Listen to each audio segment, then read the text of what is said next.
নমস্কার বন্ধুরা, welcome Dutta house kitchen. আজকে রেসিপি বেগুন দিয়ে চেলা মাছের ঝোল। ফার্স্টে আমরা চেলা মাছগুলোকে ধুয়ে পরিষ্কার করে নিয়েছি।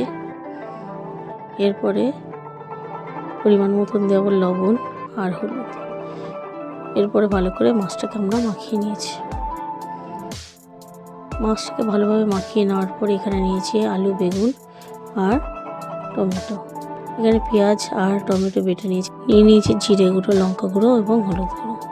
এরপরে তেল গরম হয়েছে, তেলের মধ্যে দিলাম দু একটা গোটা জিরে। এরপরে পেস্ট করা যে মশলাটা ছিল মশলাটা দিয়ে দিলাম আর দিয়ে দিলাম পরিমাণ মতো লবণ।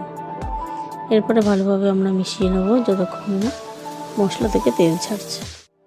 দেখুন বন্ধুরা, মশলা থেকে তেল ছেড়ে এসছে। এরপরে আমরা দিয়ে দিলাম আলুটাকে দিয়ে আমরা কিছুক্ষণ নাড়াচাড়া করে নেব। এই কোথা থেকে দেখছেন আমাদের রেসিপিগুলো ভালো লাগলে অবশ্যই সাবস্ক্রাইব করবেন আর লাইক, শেয়ার, কমেন্ট করতে ভুলবেন না।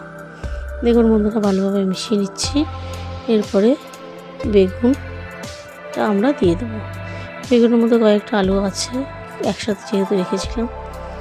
এরপরে ভালোভাবে আমরা কষিয়ে নিয়ে দিয়ে দিলাম জল দেওয়ার পরে আমরা আর কয়েকটা টমেটো ছিল, সেই টমেটোগুলো আমরা দিয়ে দিলাম।